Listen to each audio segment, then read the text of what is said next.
الذین اصطفى اما بعد فاعوذ باللہ من الشیطان الرجیم بسم اللہ الرحمن الرحیم۔ سامنے ذوالفقار آپ حضرات درس حدیث سماعت کر رہے ہیں، اور آج ہمارے اس کتاب سے حدیث نمبر جو ہے ریاض الصالحین سے 468 ہے۔ اس روایت کو امام بخاری بھی کتاب الجہاد کے اندر لے کر آئے ہیں۔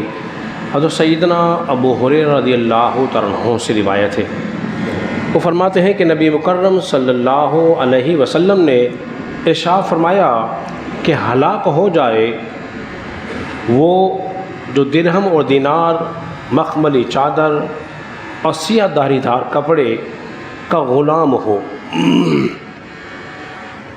اور اگر اسے دے دیا جائے تو وہ راضی ہو جاتا ہے، اور اسے نہ ملے تو وہ ناراض ہو جاتا ہے۔ یعنی کہ نبی پاک علیہ الصلوۃ والسلام نے فرمایا جو درہم اور دینار کا غلام بنا ہوا ہے، مال و دولت کا اس قدر حریص ہو گیا ہے کہ اسے صرف مال ہی کی فکر ہے، نیک مال کی فکر نہیں۔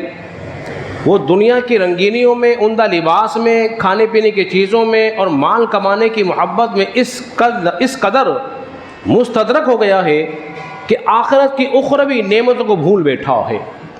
جو جتنی محنت دنیا کے مال کمانے کے لیے کر رہا ہے کہ کاش وہ اتنی محنت اگر آخرت کے اجر و ثواب کے لیے کرتا تو اس کے لیے زیادہ فائدہ مند ہو جاتا۔ تو انسان جو ہے وہ درہم و دینار کا بندہ نہ بنے، بلکہ بندگی کر کے اللہ کا بندہ بننے کی کوشش کرے۔ بخاری کے اندر امام بخاری ایک روایت اور لے کر آئے، وہ فرماتے ہیں کہ نبی پاک علیہ الصلوۃ والسلام نے فرمایا ابن آدم کی دو چیزیں میں اضافہ ہوتا رہتا ہے، جیسے جیسے عمر بڑھتی ہے ویسے ویسے ان کے اندر ان دو چیزوں کا اضافہ ہوتا رہتا ہے۔ وہ کیا ہے؟ ایک تو مال کی محبت ہے، جیسے عمر بڑھ رہی ہے وہ کہتا ہے اور مال آ جائے، اور مال آ جائے، اور مال آ جائے، مال کی محبت بڑھتی ہے۔ اور دوسرا ساتھ ساتھ وہ چاہتا ہے کہ میری زندگی میں برکت ہو جائے، اور میری اور زندگی مجھے مل جائے، میں طویل زندگی جیتا رہوں۔ لیکن یاد رکھ لیجئے وہ یہ کہ نبی پاک علیہ الصلوۃ والسلام نے فرمایا تم میں جانتے ہو بہتر کون ہے اور تم میں برا کون ہے۔ اب دونوں حضور علیہ الصلوۃ والسلام نے سمجھا دیا کہ اچھا کون ہے اور برا کون ہے۔ کس طرح سمجھایا؟ فرمایا جس کی لمبی زندگی ہو اور ساتھ ساتھ اس کے نیک اعمال بھی ساتھ ہوں تو وہ تم میں بہتر ہے۔ کہ لمبی زندگی ہے، اس زندگی کے اندر اس نے نیک اعمال کیے ہیں تو اس کے لیے ذخیرہ آخرت بن رہا ہے، اس کے لیے بہتری ہے۔ اور تم میں برا وہ ہے جس کی طویل زندگی ہو اور اس کے اعمال اچھے نہ ہو تو پھر وہ کیا ہے؟ بولیے وہ برا ہے۔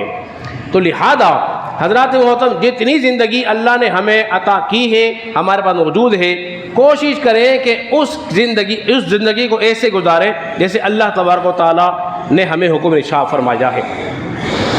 اور جو چیز مل جائے اس پہ راضی ہو جانا، اور جو چیز نہ ملے اس پہ ناراض ہو جانا۔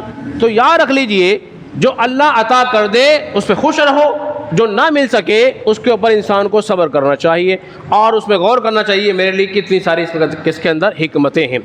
اب بات حکمت کی پہنچی تو میں تمہیں ایک حکایت آپ کے سامنے بیان کروں۔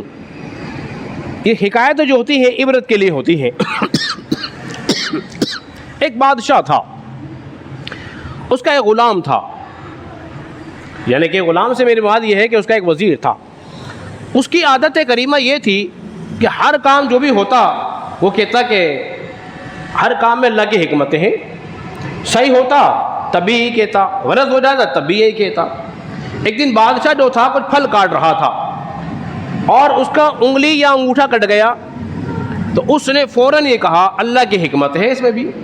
بادشاہ کو بڑا غصہ آیا اس میں کہ لگا اس میں کیا حکمت ہے کہ مجھے زخم لگ گیا، میری انگلی کٹ گئی۔ تو وزیر نے کہا بادشاہ اس میں اللہ کی حکمت ہے، اب تیری سمجھ میں آئے یا نہیں آئے لیکن ہر کام میں اللہ کی کیا ہے؟ بولیے حکمت ہے۔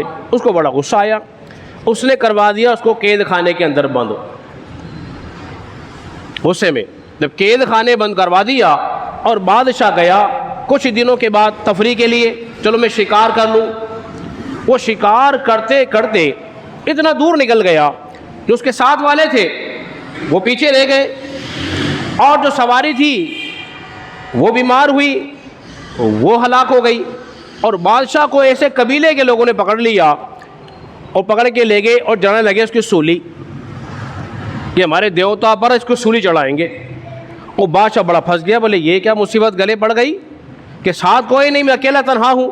جب بادشاہ کو سولی کے لیے چڑھایا گیا تو پورا بادشاہ کا چیک اپ کیا گیا، دیکھا تو معلوم ہوا کہ اس کی تو انگلی کٹی ہوئی ہے۔ تو انہوں نے کہا کہ سولی کے یہ ہمارے خداؤں کے قابل نہیں ہے۔ پوچھا کیوں؟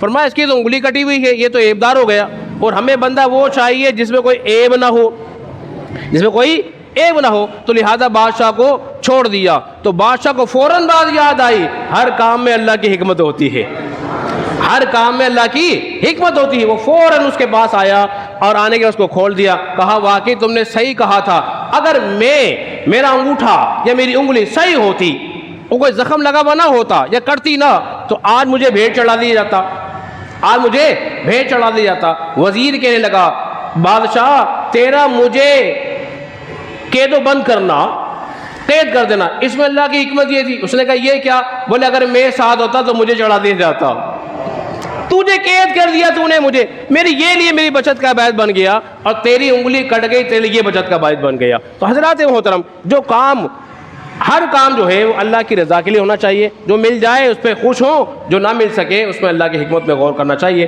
اللہ رب العزت کی بارگاہ میں دعا ہے، اللہ